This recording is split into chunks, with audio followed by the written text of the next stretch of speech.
Hello and welcome back students. हमने अपनी previous videos में कुछ बात की थी कि एटॉमिक मास क्या होता है और हम उनसे फॉर्मूला कैसे बना सकते हैं, एटॉमिक नंबर की हेल्प से हम किस तरीके से एटॉमिक मास को याद कर सकते हैं। ट्रिक भी बताई थी मैंने आप लोगों को। और बच्चों मैंने लास्ट वीडियो में कुछ बात की थी about isotopes and isobars. In this video हम क्या करने वाले हैं, आइसोटॉप का यूज़ देखने वाले हैं। अच्छा, व्हाट इज़ एटॉमिक मास बच्चों? एटॉमिक मास क्या होता है? जो भी इंडिविजुअल मासेस हैं ना, जब हम उसको कोई भी फॉर्मूला बनाएंगे तो हम क्या करेंगे, या कंपाउंड बनाएंगे, जैसे सपोज NaCl है, यू हैव NaCl, देन आप क्या करेंगे, Na के मास लेंगे प्लस उसमें क्या कर देंगे, Cl के मास को ऐड कर देने वाले हैं।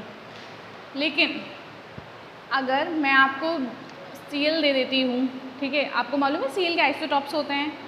अब बात आती है व्हाट आर आइसोटॉप्स। अगर आपने अपनी प्रीवियस वीडियो देखी है तो आपको मालूम होगा कि आइसोटॉप्स क्या होते हैं। Isotopes are those element which have different atomic mass but they have same atomic number। आपका सबसे prominent जो example है that is क्लोरीन।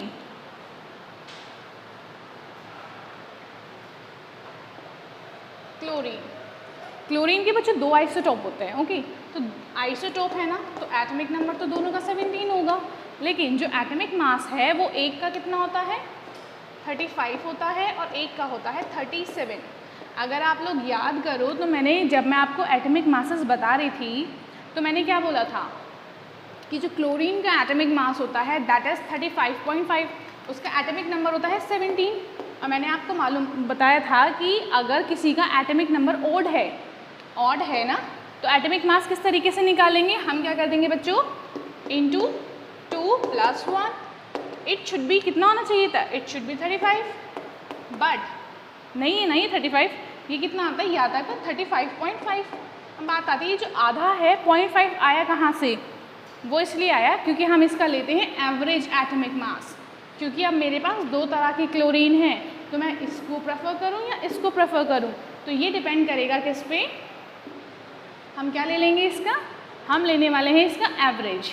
अब इसका जो एवरेज होता है ना, वो मैथमेटिकल एवरेज की तरह नहीं होता। मैथमेटिकल एवरेज में आप क्या करते, अगर इसी को मैथमेटिकल निकालने के लिए बोल दूँ मैं, तो आप ये करते 35 + 37 अपॉन कितने, 1 2, इस तरीके से आप निकाल लेते। लेकिन बच्चे यहाँ पे ये वाला काम नहीं चलेगा। ओके, क्योंकि यहाँ पे डिपेंड करता है कि आपकी अबंडेंस परसेंटेज कितनी है, जो आपका कोई भी एलिमेंट है वो अर्थ में कितने % पाया जा रहा है।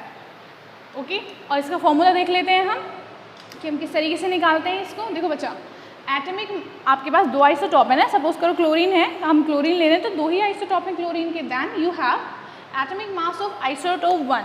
पहले आइसोटॉप का एटॉमिक मास लेंगे, उसको इनटू करेंगे वो कितना % पाया जा रहा है अर्थ में, plus atomic mass of second isotope, और फिर उसको इनटू किससे कर देंगे हम, कि वो कितना पाया जा रहा है हमारे अर्थ में, और अपॉन कर देंगे 100 बाय 100। 100 का मतलब होता है बच्चा परसेंटेज, ठीक है, क्योंकि हमें क्या निकालना है, इसको परसेंटेज है ना यहाँ पे हमारी अबंडेंस, इसलिए यहाँ पे क्या आ गया है, 100 आ गया है। अब हम देख लेते हैं इसके ऊपर बेस्ड एक न्यूमेरिकल, वो भी क्लोरीन का देख लेते हैं।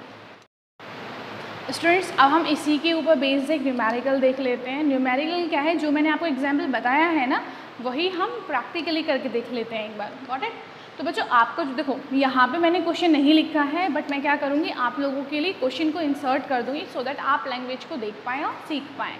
तो बच्चे जो हमारा इसमें पूछा है वो दिया हुआ है कि जो क्लोरीन है उसके हमारे पास दो आइसोटॉप होते हैं, तो एक का मास कितना है, 35। यू मालूम है ना कैसे आया, AMU से आया है, U is unified mass here, and this is 37 and this is 35।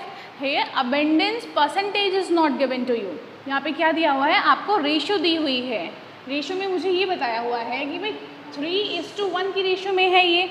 अगर 3 पार्ट इसके प्रेजेंट हैं तो 1 पार्ट 37 का प्रेजेंट है। इन केस आपको परसेंटेज अबंडेंस देते तो हम जाते जो फॉर्मूला मैंने लिखवाए हैं उसके थ्रू, लेकिन यहाँ पे आपको क्या दिया हुआ है, यहाँ पे आपको दी हुई है रेशियो। यहाँ पे बिल्कुल मैथ्स की तरह करने वाले हैं हम। Got it? Start writing. अब बच्चे कोई भी न्यूमेरिकल करने से पहले आपको क्या करना होता है, फॉर्मूला लिखना होता है, क्योंकि हमारी जो मार्किंग होती है वो स्टेप वाइज होती है। स्टार्ट करते बच्चा।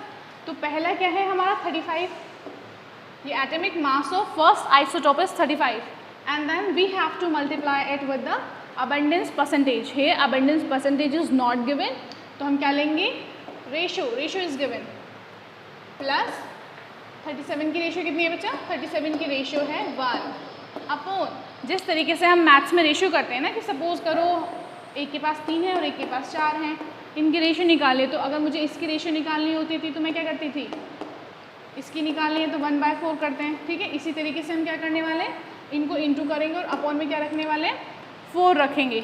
Got it? तो जब हम 35 को इससे इंटू करेंगे ये कितना आ जाएगा, 315, 339, 110, ओके, और ये 37 हो जाएगा, देन 4, और अगर हम इसको कैलकुलेट करेंगे तो ये आएगा आपका 35.5 which is your average atomic mass. Got it students?